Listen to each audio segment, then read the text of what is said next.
Hello, people. Finished a book in less than 2 days. I finished this.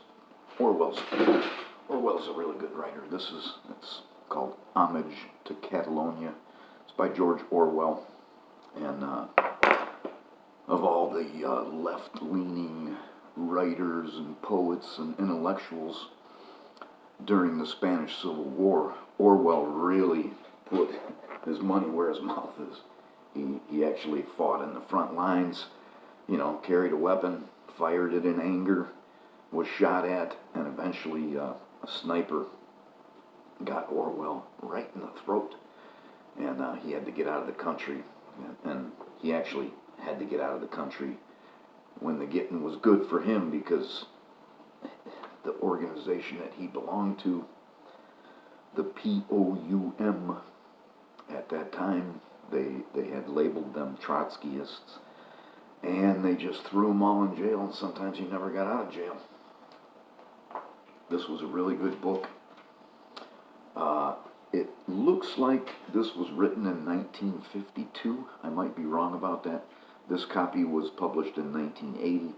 It's 232 pages. I got a little bit of reading to do. Second paragraph, page 46. At the beginning, I had ignored the political side of the war, and it was only about this time that it began to force itself upon my attention. If you are not interested in the horrors of party politics, please skip. I am trying to keep the political parts of this narrative in separate chapters for precisely that purpose, but at the same time, it would be quite impossible to write about the Spanish War from a purely military angle.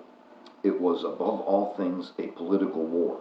No event in it, at any rate during the first year, is intelligible unless one has some grasp of the inter-party struggle that was going on behind the government lines.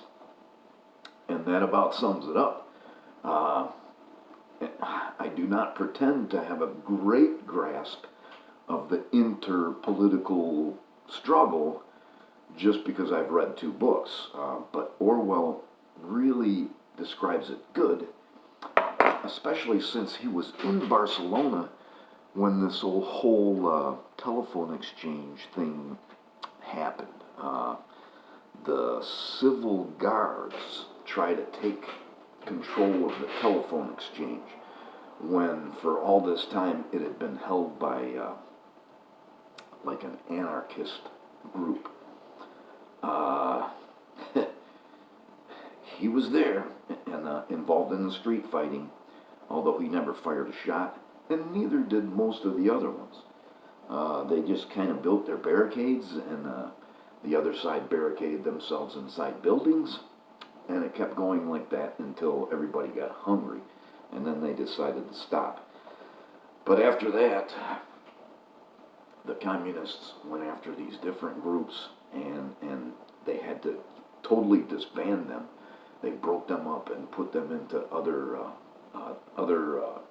military, other divisions.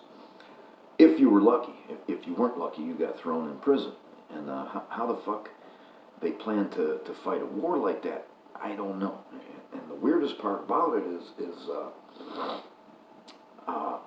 Russia was controlling, sort of, the communists, and Russia had decided that they did not want a communist revolution there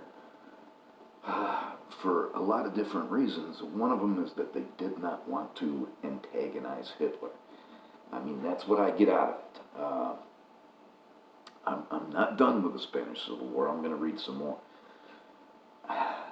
This next reading is like almost a whole page, so I'm going to try and get through it without mispronouncing a bunch of stuff, and also as quickly as I can.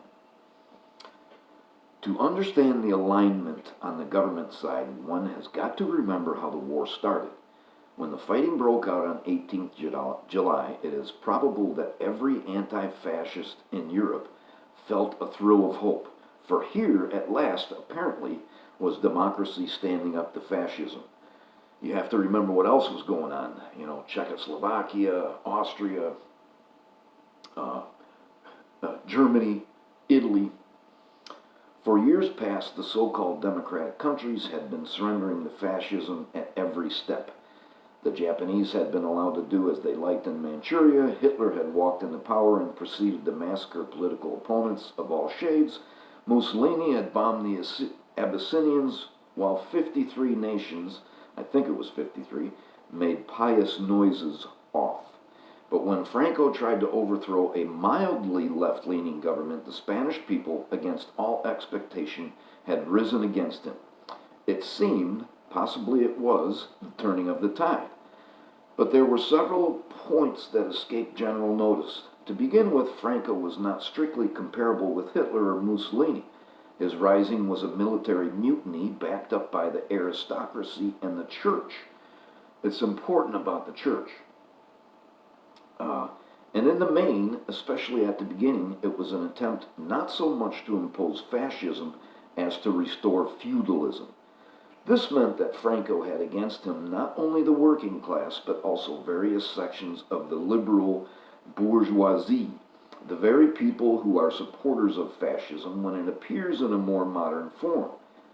More important than this was the fact that the Spanish working class did not, as we might conceivably do in England, resist Franco in the name of democracy and the status quo.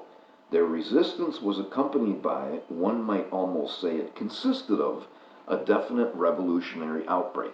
Land was seized by the peasants, many factories and most of the transport were seized by the trade unions, churches were wrecked, and the priests driven out or killed.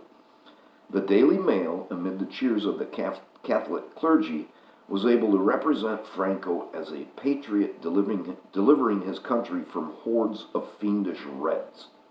So you have to think about the Catholics and the Pope.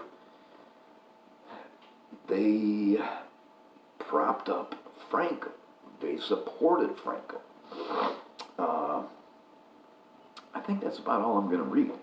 This was a really great book, and it was fantastic that I was able to find that.